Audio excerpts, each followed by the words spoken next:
जी नमस्कार, स्वागत है पिताना एजुकेशन के ऑनलाइन क्लासेस में। और हम लोग मध्यकालीन भारत के इतिहास को पढ़ रहे थे, जिसमें विशेष रूप से हमने मुगल वंश को प्रारंभ किया था और उसमें हमने दो वीडियो क्लिप को समझा, जिसमें बाबर और हुमायूं को जाने। और उसी हुमायूं के समकालीन में आज हम समझेंगे शेर शाह सूरी के बारे में, जिसने सूर साम्राज्य की स्थापना की। क्योंकि जैसे ही आप देखेंगे कि शेर शाह का युद्ध, चौसा का युद्ध और बिलग्राम का युद्ध होता है, उसमें हुमायूं बुरी तरह से परास्त हो जाता है और हुमायूं यह देश छोड़कर, भारत छोड़कर एशिया की तरफ निकल जाता है और लगभग मुगल वंश की यहाँ पर सत्ता समाप्त हो चुकी थी।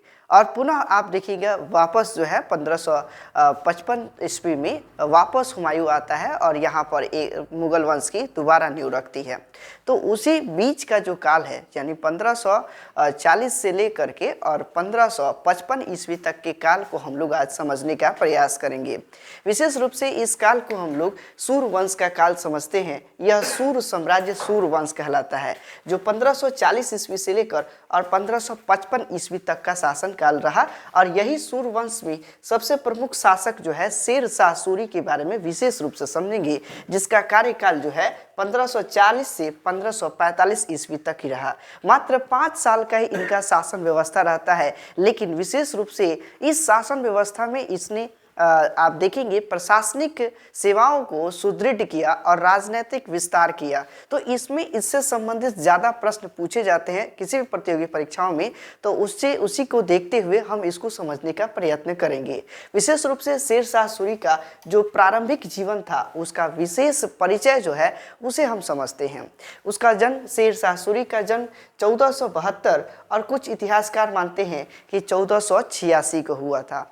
तो 1486 जो है डॉक्टर कानूनगो इतिहासकार के द्वारा यह माना जाता है कि इनका जन्म जो है 1486 को माना जाता है। बाकी कुछ अन्य इतिहासकार जो है इसे 1472 इसका जन्म वर्ष मानते हैं। तो यहाँ पर थोड़ा सा डिबेट है, जिसे आप थोड़ा सा इसको याद रख सकते हैं कि 1472 अथवा 1486। यदि इतिहासकार का नाम देकर अगर प्रश्न पूछता है तो आप उसमें 1486 ही मान सकते हैं। अब इसके बाद जो शेर शाह सूरी थे, उनके बचपन का जो नाम था वह था फरीद खां। यह कई बार एग्जाम में आया भी है कि शेर शाह सूरी के बचपन का नाम क्या था, तो फरीद खां था। इसके पिता का नाम जो है हसन खां, जो विशेष रूप से बिहार के सासाराम का जागीरदार अर्थात जमींदार थे। यह शेर शाह सूरी के पिता का नाम हसन खां जो है सासाराम के जमींदार थे और इन जमींदार के पुत्र थे शेर शाह सूरी। और विशेष रूप से समझिए कि ये एक अमीर घराने से बिलोंग करते थे, संबंधित थे, जिसकी वजह से इनकी शिक्षा दीक्षा जो है जौनपुर में होती है। और इसी को जो है फरीद खां का जो नाम शेर खां पड़ा, यह शेर खां की उपाधि जो है बहार खां लोहानी के द्वारा दिया गया, जो उस वक्त आप देखेंगे कि बिहार का यानी दक्षिण बिहार का सूबेदार के रूप में बहार खां लोहानी कार्य कर रहे थे, मुगल वंश के सूबेदार के रूप में। तो इसी के द्वारा जो है शेर खां की उपाधि दिया गया शेर शाह सूरी को।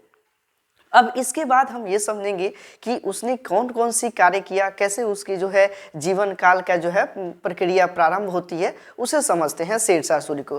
तो स्टार्टिंग पॉइंट में शुरुआती क्षणों में 1497 से लेकर और 1518 ईस्वी तक यह अपने पिता के जागीर को संभाली। हालांकि शेर शाह सूरी का संबंध जो है पिता के साथ उतना अच्छा नहीं रहता है, जैसे कि शेर शाह सूरी के पिता देखेंगे कि इनके ये प्रिय पुत्र के रूप में नहीं थे, क्योंकि हसन खां के कई विवाह हुए थे। यह तीसरे पत्नी के पुत्र थे, जबकि अन्य पत्नी के पुत्रों को यह ज़्यादा मानते थे और शेर शाह सूरी को कम मानते थे, जिसके वजह से इनके पिता के साथ सही संबंध नहीं होते थे।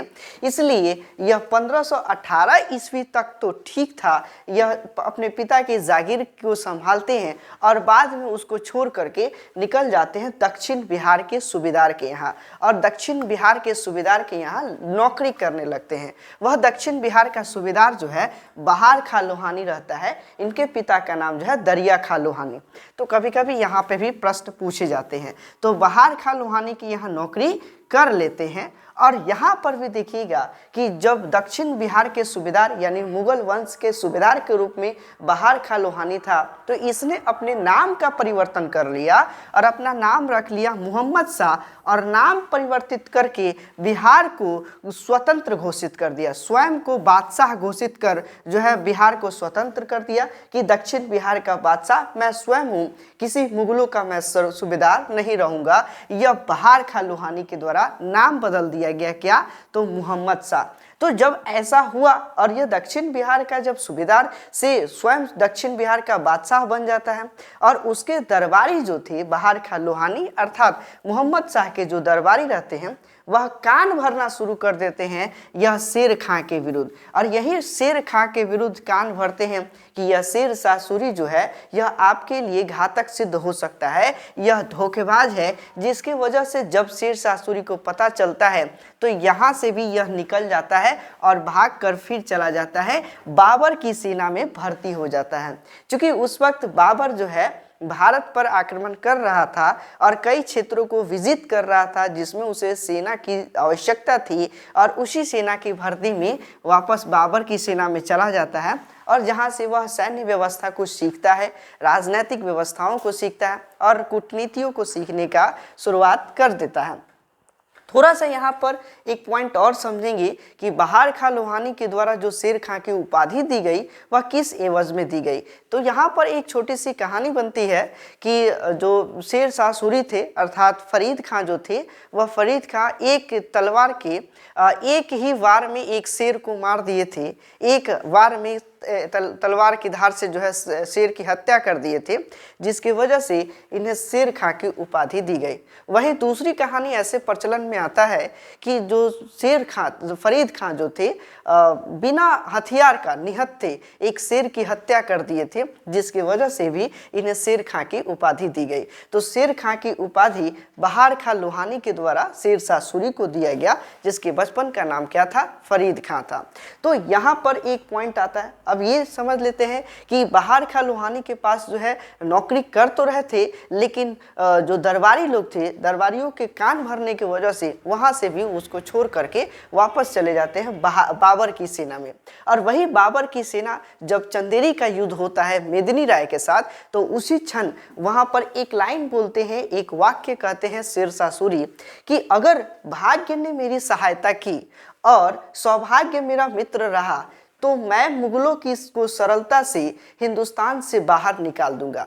यहाँ एक लाइन, हालांकि यह भी समझ लीजिए कि जिसके थाली में खाए उसी में छेद किए शेर शाह सूरी भी, क्योंकि यह मुगलों से सेना की नीतियों को सीखे और मुगलों को भगाने की ही बात करते हैं कि अगर भाग्य ने मेरी सहायता की और सौभाग्य मेरा मित्र रहा तो मैं मुगलों को बड़ी आसानी से हिंदुस्तान से बाहर निकाल दूंगा। यह चंदेरी के युद्ध के क्रम में कहा। चंदेरी का युद्ध आपको पता होगा कि मैंने बाबर का चैप्टर जिस वक्त पढ़ाया था तो उस वक्त मैंने एक छोटा सा ट्रिक दिया था कि बाबर आया, पानी पिया, खाना खाया, चाय पिया और घर गया। तो इससे हमने बताया था कि उसके क्रम को भी और उसी चंदेरी का युद्ध जो है, चाय पिया मतलब चंदेरी का युद्ध, अगर वो वीडियो आपने नहीं देखा है तो आप उस वीडियो को पहले देख लेंगे तो और अच्छे तरीके से समझ पाएंगे।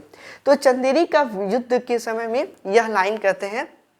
इसके बाद शेर खां पुनः मोहम्मद शाह के पास आ जाता है। यही लाइन कहने के बाद वापस शेर खां वहां बाबर को छोड़ देता है और उसके बाद पुनः वह आ जाता है मोहम्मद शाह के दरबार में। मोहम्मद शाह वही मोहम्मद शाह जिनका नाम बहार खां लोहानी रहता है और मोहम्मद शाह के पास आ जाते हैं और यहाँ पर मोहम्मद शाह की मृत्यु हो गई रहती है और इसका पुत्र जो है आप देखेंगे कि पुत्र जलाल खां और जलाल खां का संरक्षक बन जाता है। क्योंकि जलाल खां जो है वह अभी अल्प वयस्क था अर्थात वह पूर्ण रूप से वयस्क नहीं था, तो उसका संरक्षक के रूप में यहाँ पर आ जाते हैं और इनकी मोहम्मद शाह की विधवा पत्नी जो थी दूदू बेगम, मोहम्मद शाह की मृत्यु के बाद विधवा पत्नी जो थी दूदू बेगम ने उसे जलाल खां का संरक्षक बनाया और साथ ही साथ प्रधान शासक बना दिया। तो दक्षिण बिहार का प्रधान शासक के रूप में शेर शाह सूरी कार्य कर रहे थे और जलाल खां के संरक्षक थे। तो जलाल खां को ऐसा प्रतीत होने लगा कि हो सकता है कि हमारे जान को खतरा हो शेर शाह सूरी से, तो वह क्या करते हैं, जलाल खां बाद में अफगान सरदारों के साथ, जो अफगानी सरदार थे उन अफगान सरदारों के साथ बंगाल भाग गया। जब वह जलाल खां बंगाल भाग जाता है तो उसके बाद शेर खान जो है दक्षिण बिहार का वास्तविक शासक बन जाते हैं। और वही दक्षिण बिहार का वास्तविक शासक बनने के बाद एक अपने आप को उपाधि देते हैं हजरत ए आला। हजरत ए आला की उपाधियों से अपने आप को नवाजित किया। इसके बाद देखेंगे कि 1530 ईस्वी में चुनार को जीतने के लिए, चुनार का किला जीतने के लिए वहां पर चुनार के जो किलेदार थे ताज खां, और ताज खां की विधवा लाड मलिका, अर्थात ताज खां की मृत्यु हो जाती है तो उनकी विधवा लाड मलिका से विवाह कर लेते हैं। और वह विवाह करने के उपरांत इस चुनार के किले पर उनका अधिकार होता है और एक बहुत बड़े खजाने उनको भी मिलते हैं, बहुत बड़े। आप देखेंगे कि चुनार के किले के साथ साथ बहुत ज़्यादा उनको जो है धन ऐश्वर्य मिलना शुरू हो जाता है। तो चुनार का जो है, चुनार के किले पर अधिकार जो ताज खां की विधवा थी लाड मलिका से विवाह करने के उपरांत चुनार के किले पर उसका अधिकार हो जाता है। और यही यहाँ पर भी देखिएगा कि जो मोहम्मद शाह की जो विधवा थी दूदू बेगम, इसने दूदू बेगम के साथ भी विवाह किया है, यह भी आपको इतिहास में देखने को मिलता है। इसी तरीके से आगे हम बात करेंगे कि जो शेर शाह सूरी का जो प्रारंभिक संघर्ष था, वह प्रारंभिक संघर्ष क्या रहा उसको समझने का शुरुआत करते हैं। तो 1532 ईस्वी में हम देखेंगे कि शेर शाह ने दोहरिया का युद्ध में मोहम्मद लोदी की सहायता की थी। तो यह हुमायूं के समय में एक दोहरिया का युद्ध हुआ था जिसे देवराह का भी युद्ध कहते हैं। और उस देवराह के युद्ध में मोहम्मद लोदी और हुमायूं के बीच संघर्ष चल रहा था। तो मोहम्मद लोदी, वही मोहम्मद लोदी जो इब्राहिम लोदी का भाई था, अफगान शासक, और इसके साथ इसका समर्थन देने का काम जो है शेर शाह सूरी ने किया था। तो ये प्रारंभिक संघर्ष थे, हुमायूं के साथ इसने युद्ध किया मोहम्मद लोदी के साथ मिलकर। और पुनः 1532 ईस्वी में हुमायूं के द्वारा जब चुनार का घेरा किया गया तो चुनार के घेरे में उसने एक संधि ली और उस संधि के अंतर्गत शेर शाह सूरी अपने पुत्र कुतुब खां को हुमायूं की सेवा में भेज देता है और साथ में एक अच्छे खासे रकम उसको हर साल भेजने का वादा कर देता है। तो यह भी हुमायूं के साथ एक संधि हो जाती है 1532 में, जिसे चुनार के घेरा करने के बाद की संधि कहा जाता है। इसी तरीके से सूरजगढ़ का इसने युद्ध किया और उस सूरजगढ़ का युद्ध 1534 में करने के बाद शेर खां ने बंगाल को जीत लिया और बंगाल को जीतने के बाद पूरे बिहार का जो है एक प्रमुख शासक के रूप में निकल जाता है। इसी तरीके से चौसा का युद्ध 1539 में हुआ था। यह भी हमने हुमायूं के काल में पढ़ाया था, जिसमें इसने 1539 को जीतने के बाद, चौसा का युद्ध जीतने के बाद शेर शाह की उपाधि इसने ली, जबकि इसका नाम था शेर खां। और शेर खां के बाद इसने स्वयं को शेर शाह की उपाधि जो है चौसा के युद्ध के बाद लेता है। तो कभी कभी यदि आप स्टेट पीसीएस का एग्जाम करिएगा तो वहां प्रश्न पूछ देता है कि शेर शाह की उपाधि फरीद खान ने किस युद्ध के बाद लिया, तो आप बता सकते हैं चौसा के युद्ध के बाद इसने स्वयं को शेर शाह की उपाधि लिया। जबकि शेर खां का नाम जो है यह इसी समय दिया गया था, बहार खान लोहानी के द्वारा दिया गया था एक शेर की हत्या करने के एवज में। तो ये अलग इंपॉर्टेंट रह जाता है, तो इसे भी आप ध्यान में रखेंगे। इसी तरीके से जब बिलग्राम का युद्ध होता है कन्नौज में, तो 1540 ईस्वी में इसने 1540 ईस्वी में बिलग्राम के युद्ध में हुमायूं को बुरी तरह से परास्त कर लेता है और वहां से हुमायूं भाग निकलता है और भागकर एशिया की तरफ बढ़ जाता है, भारत को पूरी तरह से छोड़ देता है। और इसी युद्ध के बाद यहाँ पर मुगल की सत्ता जो है लगभग समाप्त हो चुकी रहती है प्रारंभिक दौर में, हुमायूं के समय में। इसके बाद इसने एक नए वंश की स्थापना की और पूरे दिल्ली का जो है उत्तर भारत का जो है एक बादशाह के रूप में, सुल्तान के रूप में इसने शासन को संभाला। और उस वंश का नाम था सूरवंश। इसने सूरवंश की स्थापना कर दी 1540 ईस्वी में। और यह सूरवंश 1540 से लेकर 1555 ईस्वी तक चलता है, जबकि 1540 से लेकर और 1545 ईस्वी तक का शासन का जो दौर रहता है वह शेर शाह सूरी के समय में ही रहता है। तो वही चीज उसी पॉइंटों को समझेंगे कि 1540 से लेकर और 1545 के क्रम में क्या क्या होता है उसे जानते हैं। तो सबसे पहली बात कि इसने क्या किया, साम्राज्य का विस्तार किया, और वह साम्राज्य का विस्तार करने में सबसे पहले गख्खर प्रदेश पर जो है, गख्खर प्रदेश यानी 1541 ईस्वी में उसने अपने आप में मिलाया गख्खर प्रदेश को, जो विशेष रूप से पेशावर का क्षेत्र है, पाकिस्तान के पेशावर क्षेत्र को जो है उसने दिल्ली साम्राज्य के अंतर्गत मिलाने का कार्य किया। इसी तरीके से बंगाल के विद्रोह को दबाया। बंगाल में हो रहे जो छोटे छोटे विद्रोह थे, उन सभी छोटे छोटे विद्रोह को मतलब बड़ी ही चालाकी से और बड़ी ही दबाव के साथ जो है 1541 में इसे दबाने का काम किया। ठीक इसी तरीके से मालवा के मल्लू खां, जिनका नाम कादिर खां भी है, ने अपने आप को बिना युद्ध किए आत्मसमर्पण कर दिए। चूंकि एक प्रमुख सेना का संचालन, अच्छे सेना का संचालन शेर शाह सूरी के द्वारा किया जा रहा था, जिसके वजह से मालवा के जो मल्लू खां थे इसने अपने आप को आत्मसमर्पण कर दिया। इसी तरीके से रायसीन का जो युद्ध हुआ, यह रायसीन के युद्ध के समय में रायसीन के नरेश थे पूरनमल, और यह पूरनमल एक राजपूत राजा थे। इनके साथ एक भयंकर युद्ध की नीति, इसमें भयंकर युद्ध की नीति होती है, और यहाँ पर काफ़ी राजपूतों की हत्या भी शेर शाह के द्वारा कराया जाता है। तो यहाँ पर भी देखिएगा कि रायसीन को भी इसने जीत लेता है 1543 ईस्वी में। ठीक इसी के बाद आप देखेंगे कि मारवाड़ के शासक जो है, मारवाड़ के शासक राजा मालदेव के साथ एक चाल चलता है शेर शाह सूरी। वह चाल क्या चलता है कि जो राजा मालदेव के दरबार में जो सरदार लोग थे, उन सरदारों के द्वारा बनाया गया एक पत्र राजा मालदेव के साथ भेज देता है।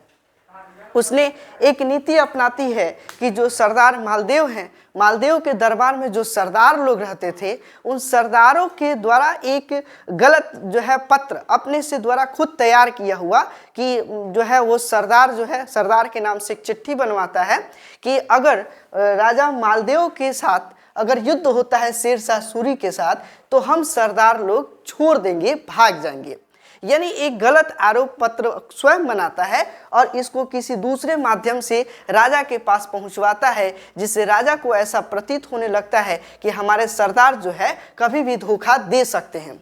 अब इसी बात को जब वह अपने दरबार में कहता है, तो सरदार जो है विशेष रूप से एक सरदार जयता और कुंपा ने यह युद्ध को अकेले लड़ा। कहा कि हम आपके समर्थन में हैं और इसके लिए हम स्वयं लड़ेंगे। हम इसके लिए स्वयं लड़ने का निर्णय लिया, और यह जयता और कुंपा जो है यह लड़ते लड़ते अपने आप को जो है शेर शाह सूरी को जो है न्योछावर कर देते हैं, और यही युद्ध में मारे जाते हैं, जिन्होंने अपनी वीरता का परिचय इस युद्ध में दिया। और इसके बाद देखिएगा कि जब शेर शाह सूरी के साथ युद्ध होता है, तो यहाँ पर मारवाड़ को भी यह जीत लेता है, जो विशेष रूप से राजपूत राज्य जोधपुर का क्षेत्र है, और उसे भी जीतने का काम शेर शाह सूरी ने किया, एक नीति को अपनाकर, एक चाल चलकर, एक गलत चाल चलकर। इसी तरीके से इसी युद्ध में जब विशेष रूप में भयंकर युद्ध यह सरदार जयता और कुंपा के साथ होता है, तो इसी युद्ध में एक लाइन शेर शाह सूरी कहता है कि मुट्ठी भर अनाज के लिए, मुट्ठी भर बाजरे के लिए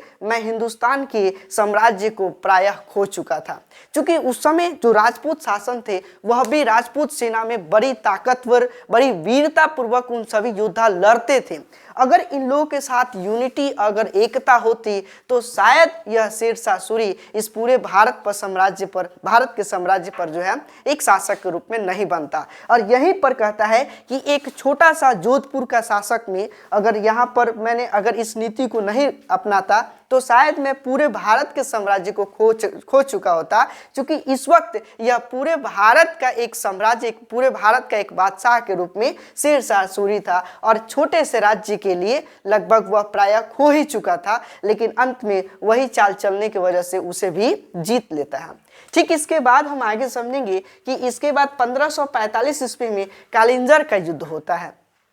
और इसी युद्ध में कालिंजर का युद्ध जो विशेष रूप से बुंदेलखंड का क्षेत्र है और वहां पर वहां के राजा कीरत सिंह के साथ कीरत सिंह के विरुद्ध एक युद्ध होता है। और यहाँ पर कालिंजर के युद्ध में कीरत सिंह अपने किले के अंदर रहते हैं, किले से बाहर नहीं निकलते हैं डर के मारे से, कारण कि जो है शेरशाह सूरी के साथ एक बहुत बड़ी विशाल सेना थी और उसके साथ तोप वगैरह सब चीज सारे हथियारों से लैस थे और यह किले से बाहर नहीं निकल रहे थे, जिसकी वजह से किला तोड़ने का काम शुरू हुआ। और किला तोड़ने में जो बम फेंका गया वही बम का जो है वापस रिटर्न बम आके बारूद के गोले पर गिर गया और वही बारूद के गोले के ढेर के पास जो शेरशाह सूरी था, शेरशाह सूरी को भी वह जो है घायल हो जाता है। और यही 22 मई 1545 को उक्का नामक अग्नेयास्त्र के कारण जो है उसकी मृत्यु हो जाती है। वही घायल होता है और वही सूचना जब सुनता है कि जो है हमने किले को तोड़ दिया है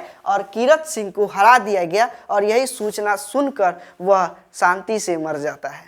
तो यह बात आप समझ सकते हैं कि कालिंजर के युद्ध के बाद जो है इसकी मृत्यु हो जाती है शेरशाह सूरी का, जो 22 मई 1545 को उक्का नामक अग्नेयास्त्र रिटर्न आकर उसको घायल कर देता है। और घायल करने के बाद जब कालिंजर का युद्ध जीत लेता है, यानी घायल है और उसमें सेना से यह सूचना मिलती है कि हमने कालिंजर के किले को तोड़ दिया है, तब जाके उसकी मृत्यु हो जाती है। अब उसके बाद जो आते हैं शेरशाह सूरी के उत्तराधिकारी, यानी शेरशाह के उत्तराधिकारी में इसका पुत्र आदिल खां जो बड़ा बेटा था और इसका दूसरा छोटा पुत्र था जलाल खां, और इसी जलाल खां का एक पुत्र इस्लाम शाह था। इस्लाम शाह के अंतर्गत यह शासन प्रारंभ हो जाता है और इस्लाम शाह जो है 1545 से लेकर और 1553 तक इसका शासन चलता है। और इस्लाम शाह जो है आदिल खां से संघर्ष हुआ, इस्लाम खां का जो है आदिल खां से संघर्ष हुआ, जो आदिल खां को वापस भागना पड़ा वहाँ से, क्योंकि यहाँ पर देखिएगा कि इसी का भतीजा रहता है, आदिल खां का ही भतीजा इस्लाम शाह है और यही उत्तराधिकारी का युद्ध होता है। और इस उत्तराधिकारी में आदिल खां को भागना पड़ता है, इस्लाम शाह जीतता है और इसने कई जगह, इस्लाम शाह भी कई जगह विद्रोह को दबाया और विद्रोह को कठोरता से दबाने का काम भी किया। इसी में हम देखेंगे इस समय इस्लाम शाह के प्रांतीय सूबेदार, इसने इस्लाम शाह ने अपने दरबार में कठोर से कठोर नीतियों को अपनाया और उस कठोर नीतियों में इसने इतना तक कर दिया था कि प्रांतीय जो सूबेदार थे उस सूबेदार प्रांतों में जगह जगह पर एक चबूतरा बनाकर और अपना जूता रखवाया था और उस जूते को भी सलाम करने पर मजबूर करा दिया था इस्लाम शाह के दरबार के समय में। इसी में देखिएगा कि इस्लाम शाह जो है बीमारी के कारण 1553 ईस्वी में इसकी मृत्यु हो जाती है और वहीं मृत्यु के पश्चात उसका 12 वर्षीय पुत्र जो फिरोज शाह था, फिरोज शाह शासक बना।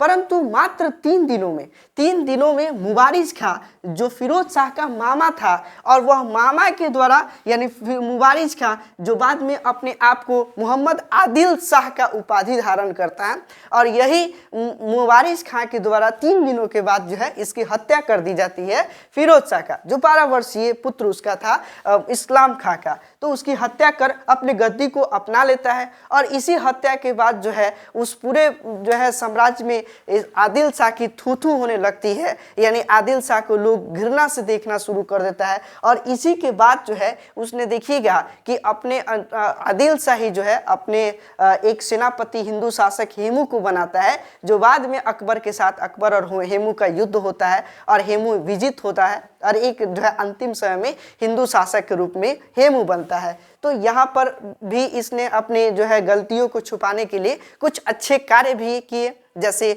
बहुत ज़्यादा धनों को बांटने का काम भी किया। इसके बाद देखिएगा सूर साम्राज्य यहाँ से पतन के कगार की तरफ पहुँच जाता है और सूर साम्राज्य लगभग 5 भागों में बंट जाता है। अब इसी 5 भागों में देखेंगे कि सिकंदर शाह का शासन जो चल रहा था पंजाब, आगरा और दिल्ली के क्षेत्र में, और यही हम देखेंगे कि सरहिंद का युद्ध जो होता है हुमायूं और सिकंदर शाह के बीच में, जिसमें उसने पंजाब, आगरा और दिल्ली को वह जीत लेता है और पुनः भारत में जो है मुगल सत्ता कायम हो जाती है। इसके बाद मोहम्मद आदिल शाह जो है यह चुनार से बिहार तक के शासन साम्राज्य को संभाल रहे थे। इसी तरीके से नोट पे मैंने वही पॉइंट बताया कि सरहिंद का युद्ध जो 1555 ईस्वी में हुआ था उसमें हुमायूं ने सिकंदर शाह को पराजित कर पूरा मुगल वंश की नींव रख देता है। और उसके बाद जो है हम देखेंगे इसके अगले वीडियो क्लिप में जो शेर शाह का जो प्रशासनिक दृष्टिकोण था, उस समय की आर्थिक व्यवस्थाओं में जो सुधार किए गए, शेर शाह के द्वारा बनाए गए जितने निर्माण व्यवस्थाएं थे उन्हें भी हम समझने का प्रयास करेंगे। मिलते हैं अगले वीडियो के साथ, तब तक के लिए विदा लेते हैं। धन्यवाद। अगर हमारा वीडियो पसंद आता है तो वीडियो को लाइक करें और अपने चैनल को सब्सक्राइब करें। अपने दोस्तों के साथ जरूर इस वीडियो को शेयर करें। मिलते हैं अगले वीडियो के साथ। धन्यवाद।